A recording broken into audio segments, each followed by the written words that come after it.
you're someone who's never been able to stick to the exact same routine day in and day out for exercise and nutrition, this video is for you. This one is for women and people who menstruate because we are going to be talking about cycle syncing, the benefits, and how I'm going to be using it this year. What even is cycle syncing? Cycle syncing is basically how it sounds. It's syncing areas of your life to your menstrual cycle. A lot of people tend to choose to cycle either their diet, the food that they choose to eat, as well as their exercise, because our hormones and who we are as people changes week to week to week, which means that the foods that we eat, the exercise that we do, can also change week to week to week.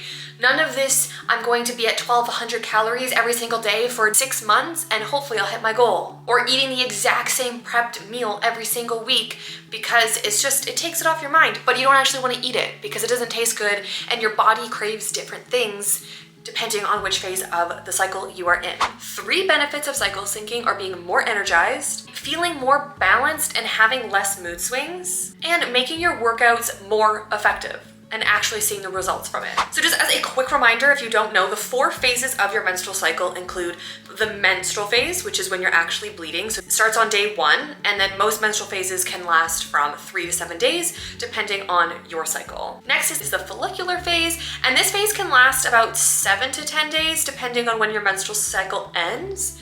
Next is ovulation, and this phase is usually only 3 to 4 days. And then your last phase is the luteal phase, which is anywhere from 10 to 14 days, once again, depending on your cycle. So the reason why I'm trying to implement cycle syncing this year is because I started tracking my cycle 2 years ago just because I wanted to know. I could kind of tell my mood would always shift during certain weeks, and I'm like, what phase of my cycle am I in? Oh, I just cried over the most random thing, and then 2 days later, my period starts, and I'm like, oh right, that's why I was upset. And so it's understanding our bodies. That's truly what I wanted to know. But also, the lack of education when it comes to our menstrual cycle is absolutely crazy to me. I didn't know the names of the 4 phases of our menstrual cycle until 2 years ago when I started looking into this. I recall education, and I live in Canada, like in my grade 7, grade 6 year when they kind of went over things, they didn't go through the 4 phases or what was happening to your body in each phase, or what hormones are increasing and decreasing during what stage of your cycle, or what things you can actually feel like during your cycle, what to look for. There's no education on it, and that's like the saddest part. And so after tracking my cycle for so long, I realized that I truly need to make more of an effort of listening to my body, and that is what cycle syncing is truly listening to your body and giving it the nutrition and the exercise that it needs in order to operate at its best. How am I going to implement cycle syncing in 2024? Great question. If you haven't watched my 2024 prep video, you wouldn't have seen this, but in my Notion dashboard, I have a nutrition and exercise page that is going to document absolutely everything that I've done. So I will kind of walk you through what I have in here. So I was recently on my follicular phase.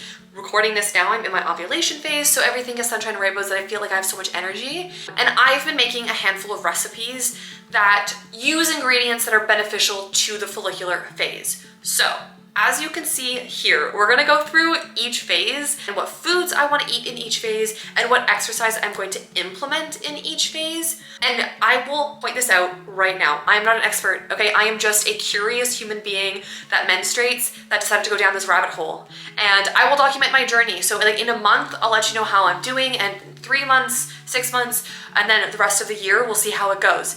Because I truly believe that as women, we are told to use the same tactics as men, is be in a calorie deficit for X amount of months and see what happens. And as you're going to see as I talk about recipes, is that throughout the month, I'm changing my calorie count. So I personally am able to count calories. If you cannot count calories, I don't want you to. I don't want this to trigger you or make you go down any type of spiral. I personally count calories because I don't mind it. I kind of like knowing where my protein is going, and if you don't want to count calories, you do not have to. Basically, I am going to be in the range of like 1,800 calories to 2,200 calories throughout the month, depending which phase I'm in, where I'm at, and we're gonna see how that goes. So 1,800 is a deficit for sure for me, like my body weight and my height. And the 2200 I would say is probably fairly close to maintenance for me, if not maintenance calories. And I'm 100% okay with that, because during our luteal phase and our menstrual phase, we need more calories. Our body is going through a major process and it needs more food.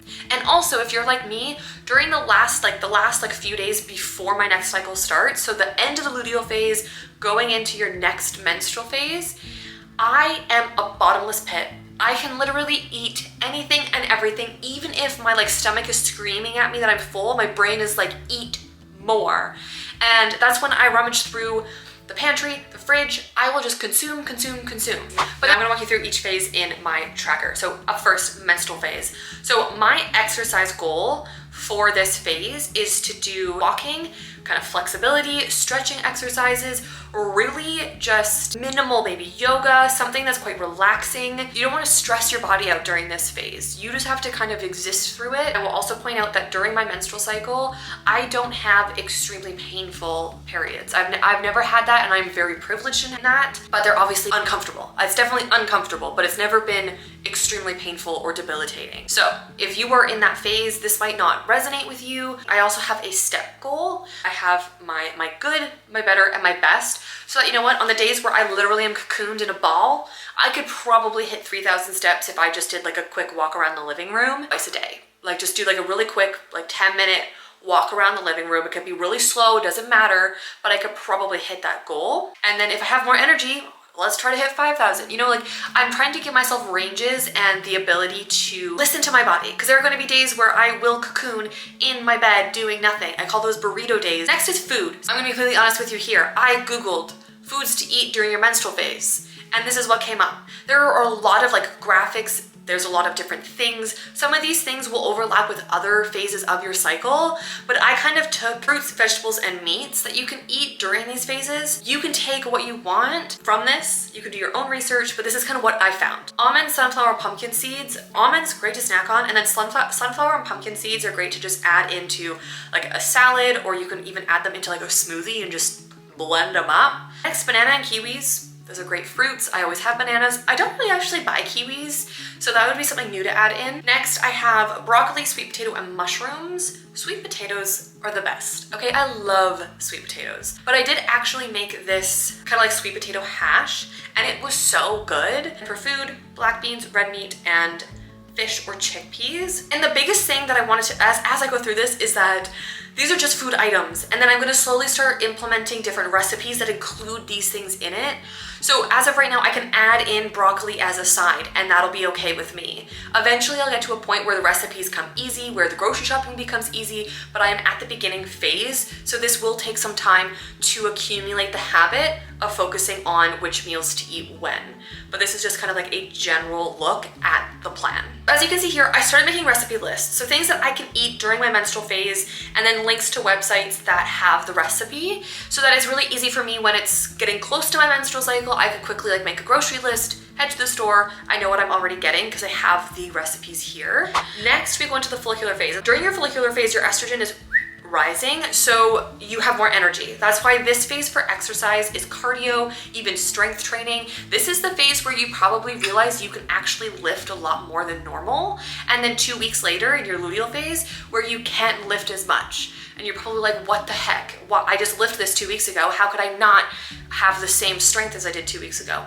Our body changes. The hormones in our bodies are going up and down throughout your cycle. So food, mango, apples, blueberries. I love blueberries. I usually have them with cottage cheese or something, and so good. Flaxseed, pumpkin seeds. Once again, these were the same as the menstrual phase. So like I said, things overlap, and I'm trying to find things that overlap so that I'm not overwhelmed with as many different ingredients and recipes. I do want things to overlap. Green peas, broccoli, and carrots for your vegetables. And then the meat is chicken, turkey, salmon, eggs. I have eggs every single morning. I do have hard-boiled eggs, so I could change. I could do a scramble, I could do fried egg, change it up a bit. And then my step goal is 6,000 as my good, 10,000 as my best, because I'm gonna have more energy, so I will be able to hit these. And I've only just started putting in these recipes, so they're not as thought out as they could be. Next, we have ovulation and luteal. So I haven't done my recipes for these yet because I'm not in those phases yet. but we'll go through each thing. So exercise during ovulation, like I said, this is like 3 to 4 days. High intensity training is great. Strength training, cardio, again, you have the most energy here. So this is a great time to still kind of continue what you were doing in the follicular phase. So the foods that you can eat during this phase: raspberries and apricots. I say apricots. No, that word sounds weird. And then pumpkin, flax seeds, and then pistachios is another nut that you can do. Like your veggies, red pepper, spinach, and asparagus. So spinach is one of those things that you can add into really like any pasta, into any smoothie. And then lastly, dark chocolate. So I have a sweet tooth. Sweet tooth. And so one thing that I do, I've done a yogurt bowl where you kind of put in your Greek yogurt and then dark chocolate chips, a little bit of syrup, and maybe like a cereal or something crunchy of choice, and just like mix it all together. So good. And a little bit of peanut butter. And that's ovulation. So, and lastly is your luteal phase. So this phase is the longest. This is the longest phase that we're in, and this is why it feels like follicular to ovulation is that short window where we all feel happy-go-lucky, and then luteal always feels so long because you're really in your luteal phase for 10 to 14 days depending on your cycle. And so this is the phase where your estrogen is going down and your mood starts to go down with that. During my luteal phase, my step goal is only 2,000 good to 5,000, because I'm going to still want to move. I still want to be able to hit goals, but I'm changing them to fit my body and what my body is doing at that time. And then exercises during your luteal phase can be strength training. You can still have energy, but also walking, Pilates, yoga, things that might they're building your strength, but they're not like high intensity. And then the food for your luteal phase: fruit, apples, dates, and peaches. So I don't actually know what to put dates in. I'll have to figure that out. Seeds, sunflower seeds and walnuts, cauliflower, potato, sweet potato, dark chocolate as well. And then meat would be salmon, turkey, chicken, eggs. As you can see here, this is a very basic plan. And like I said in the beginning, the goal is to implement some of these foods week to week to week.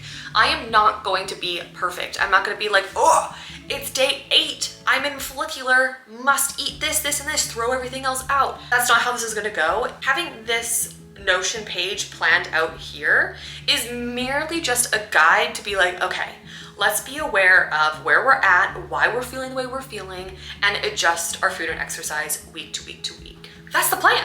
That's the cycle syncing plan. That's what I'm going to be doing in 2024. Guys, I will keep you updated on how this makes me feel. As of right now, I feel great, but I'm in the follicular phase, so I can't really tell if it's because of the food I ate this week or if it's just because I'm in my follicular phase and ovulation phase. And so I'll check in with you next month, basically just because after I go through my luteal and through another menstrual cycle phase, I'll go through a full cycle and I can give you an update. So that is everything that I have for you in this video. If you enjoyed it, please hit like. If you can subscribe so you don't miss any of my videos. I will see you all in the next one. Bye.